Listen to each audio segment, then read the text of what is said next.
And you? My team is winning, so you caught me at a good time.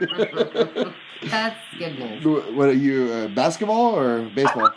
Yeah, basketball. Basketball? Yeah, Baseball was boring. Hey, man, I need them to win.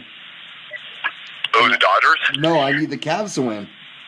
Oh, fuck yeah. I think the good of the universe depends on it because the Celtics are fucking shitty. I fucking hate the Celtics, man. Yeah. I wouldn't be upset if the whole state of Massachusetts just floats away. You and me both. Hey man, thanks for taking the time. No problem.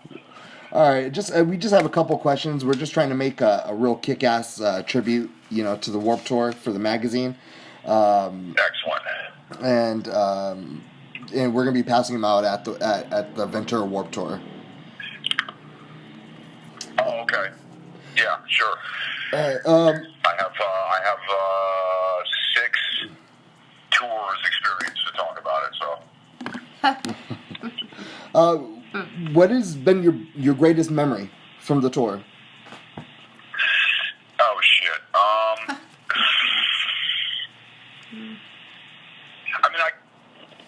The truth would be something sort of general, like, it really is like the dopest summer camp you could imagine on a skateboard, you know what I mean? And you get to get up and play every day and make a bunch of new friends and all that, but that's it's probably boring copy. I would say,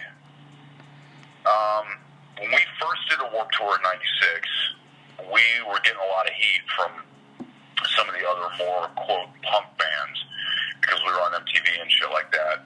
And Pennywise and NoFX. Were they busting your balls about it? Yeah, or they just wouldn't talk to us, or like Lagwagon had a barbecue every night, and they went out of their way to let us know that we were not invited, shit like that, and we were like, well, fuck you, we'll have our own barbecue, and ironically, I went on to play in Black President with Dave from Lagwagon years later, but did you let him know? But oh yeah, he's like, yeah, we were dicks. Actually, he said he really wasn't aware of that, but he said it didn't surprise him. But NoFX and Pennywise were on that tour, and they were sort of the daddies, you know what I mean? Like, everybody looked up to them. And I remember I was standing on the side of the stage one night watching Pennywise, and I was standing right next to Fat Mike, and they were playing Broham, and everybody, they would always drag people on stage to sing it, and so Fletcher looks over to us and gestures to us to come sing, and I didn't think he meant me because I was standing next to Mike, and Mike grabs me and drags me up to the mic with him, and I don't know if you're familiar with that song. Yeah, I am. But it sounds an awful lot like a Social Distortion song called Atom Bomb. So Mike and I get up to the microphone, and we just started singing the Social D song. And Fletcher was so pissed. It was kind of like, I think it was kind of like their way of showing the rest of the tour, like, we're cool with these guys, and if you're not, you can go fuck yourselves. And the vibe noticeably changed for us on the tour after that. That is fucking awesome. Yeah.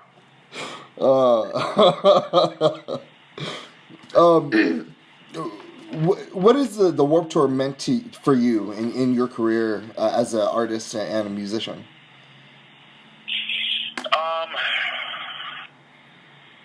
It's earlier I referred to it as summer camp, but really it's fucking boot camp in a lot of ways. It's where to go to prove what you're made of, or it used to be. You know what I mean? I don't know if it is so much anymore, but I had 2 very different experiences on Warped Tour. One in Goldfinger, we were in a bus, and we had a full crew and everything that goes along with that. But we had to prove ourselves in the sense that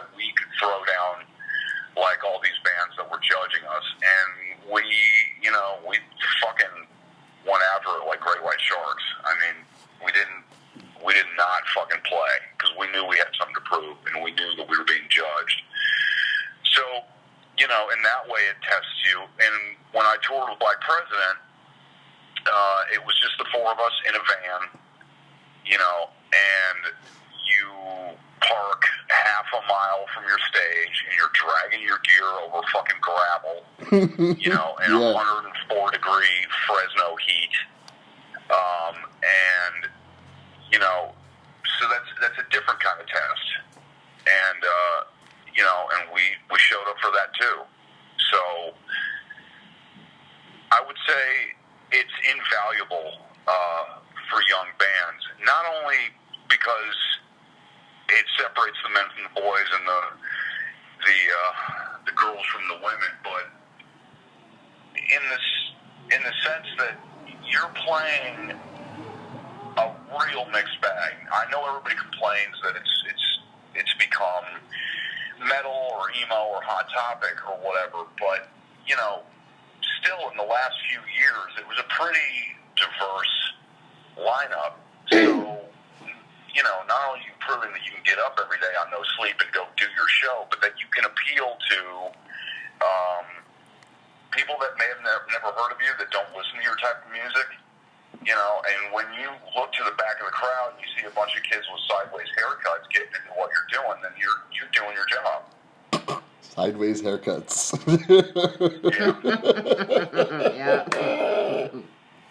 Oh my god. You're fucking awesome, dude. Like I said, I've got a lot of experience to pull from. What do you think the impact has meant to music? What has the Warped Tour meant to just music in general?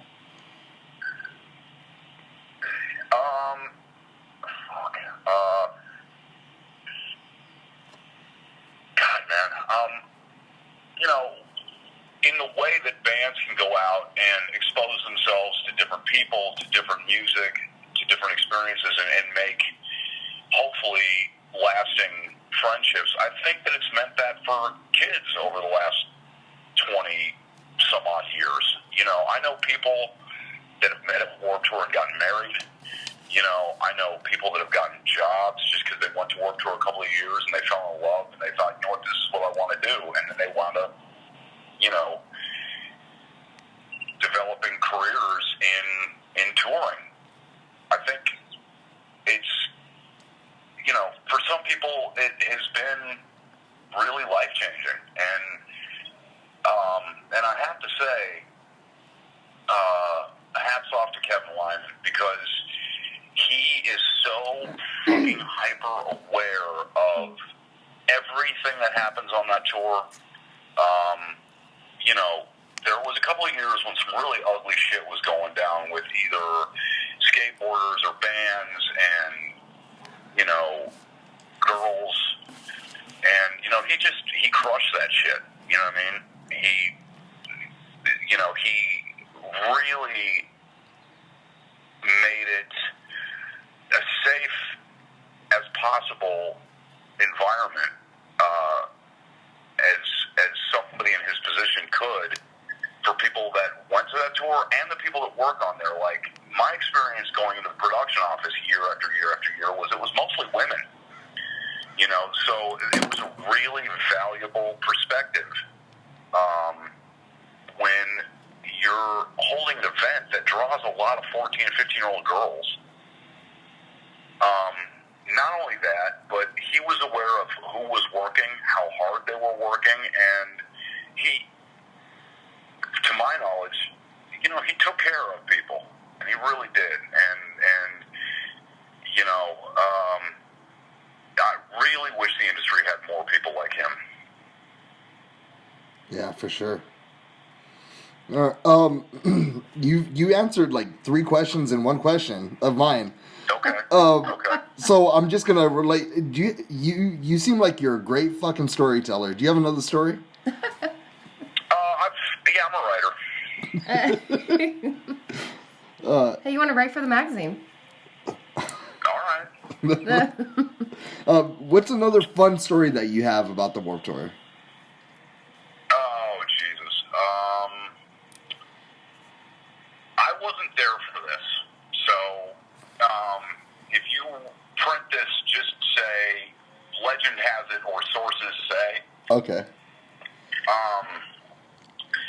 supposedly, Fletcher, again, from Pennywise, came out on the tour one year. They weren't playing, but he just came to hang out, and then he was just crashing on various people's buses and, doing what he does. And if you know Fletcher, you know what that means. Mm-hmm. Apparently, a few days into his stay, he was standing behind the stage as Kid Rock was about to go on. So this is 98. And 98. yeah, and the story that I've heard, and I've heard this corroborated several times, is that he talked some shit to Kid Rock, Kid Rock talked some shit back, and Fletcher proceeded to beat the living shit out of him. And I remember this. To the best of my knowledge, Wade, who was at the time the drummer in Unwritten Law, and Chino from the Deftones, ran over and got in the mix, and they're like, dude, what the fuck are you doing? Fucking back off, he's cool. And Fletcher looks at Chino and goes, why are you defending him? He's stealing your shit. And Chino was like, fuck you, dude. Equating Kid Rock with the Deftones. Oh, God. But that was Fletcher's limited understanding of what the Deftones were doing. Yeah. So, that was that. Again, I wasn't there, but I've heard that story, basically that version of it, many times over the years. So I'm going to just go ahead and sign off on it. Dude, thank you so much. Charlie, I appreciate it, buddy. You got it. When does it start this year? Huh? When does Warp start this year? It's the 21st in Pomona, and it's the 24th in Ventura. Okay. I would give this advice to any young bands that are going on the Warp Tour. And this will be the last one, but if this is their first experience with it, be as cool, patient, and professional with the staff as you can. And that's everybody from the people that build the stages to the heads of production, because as hard as you have it out there, those people were up 3 hours before you, and they're going to be up 3 hours before you after you go to bed, and they're working their asses off. And know that they're doing what they do out there. They're fucking moving heaven and earth to put that show on. And just be cool to those people. You know what I mean? And you might get surprised with extra towels for your shower that day, or an extra meal ticket. You know what I mean? Because, like I said, they pay attention to how people act and conduct themselves out there. And, they're really good people, and they fucking work their asses off. So treat them with respect, and you will get respect in kind. That's fucking cool. Hey, dude, I appreciate you. Definitely, you are a storyteller and a half, and I always love that. I love a good storyteller.